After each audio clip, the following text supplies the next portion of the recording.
So Inglewood police have received 14 reports of potential fraud so far. People who bought tiny homes thinking it was an affordable way to achieve the American dream. None of them could afford to be swindled, and yet many fear that's exactly what happened. Trusting a felon who said he was a changed man, a man of God. I didn't find the Lord till I was about 45 years old.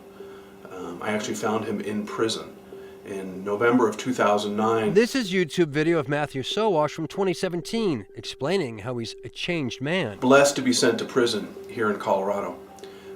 I was charged with 9 counts of securities fraud for the way I conducted my business. Sowash was sentenced to 5 years after pleading guilty to securities fraud for ripping people off. Hi, my name's Matt, and I am the production manager here at Holy Ground Real Estate, and we build tiny homes. A year ago, his tiny home videos took off on YouTube and TikTok, presenting a changed man now devoted to helping the less fortunate buy a 400-square-foot home. With the ministry, affordable housing is huge for us. I really hope he's not a fraudster. We met Samara Nayat in September, a 24-year-old mom with a 3-year-old daughter. Oh, very excited. She talks about it all the time with everyone.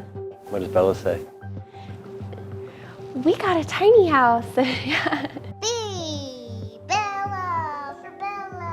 The pair had been living out of Samara's car because the tiny home she paid for in full, $64,000, never arrived in Paonia, Colorado by September 1st as promised. It's super stressful. I mean, I feel like I have, no other choice but to just trust that he's going to come through, because I don't even want to think about losing that money. The day before our interview, Samara went to this warehouse in Inglewood, where the tiny homes are built. She asked for her house or a refund. What she got was a promise on paper, her tiny home by October 14th, or her money back. And he signed it, and so that's where we're at right now. By October 14th, she got neither the house or a refund. Instead, she received a bankruptcy notice filed October 7th by Matthew Sowash with a stay order, telling her and so many others, any contact with this business in regards to your home is a violation of this order. All customer home orders have been halted. So far I've put down $15,478. 17-year-old Kylie Basor was hoping to live on her own when she graduated from high school. Well, this is all the money that I have saved up, and I wanted to be living on my own at 18, just to say that I did it and to be proud of myself. Kylie stopped making payments in July when her tiny home wasn't delivered. Kylie, do you think you're ever going to get that tiny home? I hope so, but I don't think so. I knew he had been a former prisoner, ex-con, but I do believe in second chances. Teresa Meggett of Lakewood now believes she was conned out of more than $14,000. Her tiny home was supposed to arrive in July of 2021.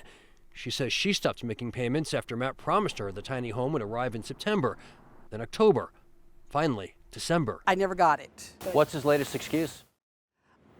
They're not talking to me anymore. So this house is a 20-foot Colorado floor plan. And yet, here's Matt Sowash on YouTube a few months ago, still advertising his homes for sale. And again, this house is available right now. It's a little over $47,000. In fact, suggesting they're available immediately for anyone who places an order. But it is available right now, so you can buy it, pull your truck up, off you go with your own tiny home. So we paid $24,000 cash and was told it'd be done in May and didn't get it till December. Mm-hmm. Yeah. Ben Scott and Alex Mays are the only people we met who actually received their tiny home. And by the time we got the home, there was, there's a hole in the floor behind the refrigerator that we found. Scratches, the house isn't level, so drawers kind of pop out whenever we level it. They live in Greeley, but their tiny home now sits on a relative's property 5 hours away in Springfield, Colorado, because the house is uninhabitable as far as they're concerned. Bringing that to their attention, we were gaslit and said we didn't know what we were talking about, so we brought in a third-party contractor, and he said, hey, this is unlevel. You guys need to get this corrected. Yeah, so this is it.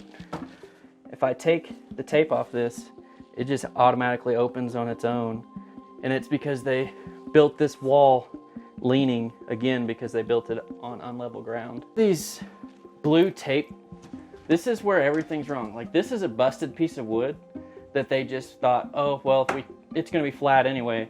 Let's go ahead and throw it up there. The couple says they were told a repairman would show up, but one never did. He said, you guys are so nice, you're so patient with us and understanding. We just want you to be happy. you're a lot better than some of our other customers. Our other customers are assholes. Ben and Alex say the man who claimed to have Christian values sure didn't reflect them. He sent out a letter to his prior and current customers saying, hey, if you're leaving bad reviews for us, you're not going to get your home. You're only hurting yourself. And then at the end of it, follows it up with God bless.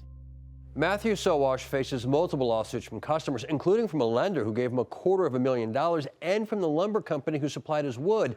Yet just 2 days ago, he posted a new video, and here's a clip. Don't believe everything you see and hear in the media, because we're building and delivering tiny houses every day. Sowash's attorneys tell me that because they filed Chapter 11, he can continue to operate his business rather than shut down and liquidate. This may seem odd when current customers have been told their orders have been halted, and they're going to have to hope for the best in bankruptcy court. But Sowash's attorney says he plans to reorganize and eventually repay his debts. Inglewood police tell us they continue to investigate, but so far nothing has been forwarded to the district attorney for possible criminal charges. Rob Lowe, Fox 31.